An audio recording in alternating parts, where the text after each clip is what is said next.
మాట చెప్పినప్పుడు దేవుని బిడ్డ, నీ ఆశీర్వాదం నీదే, నీకు కొలవబడిన స్వాస్థ్యం నీదే.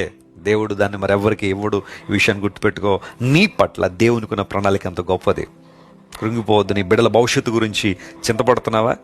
మా పిల్లలు ఏమైపోతారండి, వారు ఎదుగుతూ ఉన్నారు, యవ్వన కాలంలోకి వచ్చేసారు, వారు ఉద్యోగాలేంటో, వివాహాలేంటో, ఎక్కడ స్థిరపడతారో, పరిస్థితులు ఏంటనే ఒక ఆలోచన ఉండడం తప్పు కాదు, కానీ ఆలోచన ఇంకా తీవ్రంగా చేయడం ద్వారా కొంతమంది చింతల్లోకి వెళ్ళిపోతున్నారు, కృంగుదల్లోకి వెళ్ళిపోతున్నారు. నువ్వు అలా కృంగిపోవాల్సిన అవసరం లేదు. నీ బిడ్డలకు దేవుడు ఆల్రెడీ కొలిచిన స్వాస్థ్యాన్ని సిద్ధంగా ఉంచాడు. తగిన సమయంలో దేవుడు వాటిని వారికి అనుగ్రహిస్తాడు, బలంగా వారిని వాడుకుంటాడు, గొప్ప కార్యాలు జరుగుతాయి.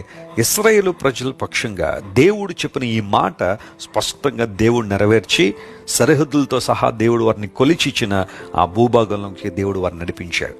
వాగ్దానం ఇచ్చిన దేవుడు నెరవేర్చువాడు. ఆయన వాగ్దానాలు మర్చిపోయేవాడు కాదు. ఆయన వాగ్దానం చేశాడంటే ఆకాశం భూమి గతించిపోయిన తన మాటలు ఎప్పుడు గతించవు, కాబట్టి వాటిని నెరవేర్చిన దేవుడు సామర్థ్యం కలిగిన వాడు. ఈ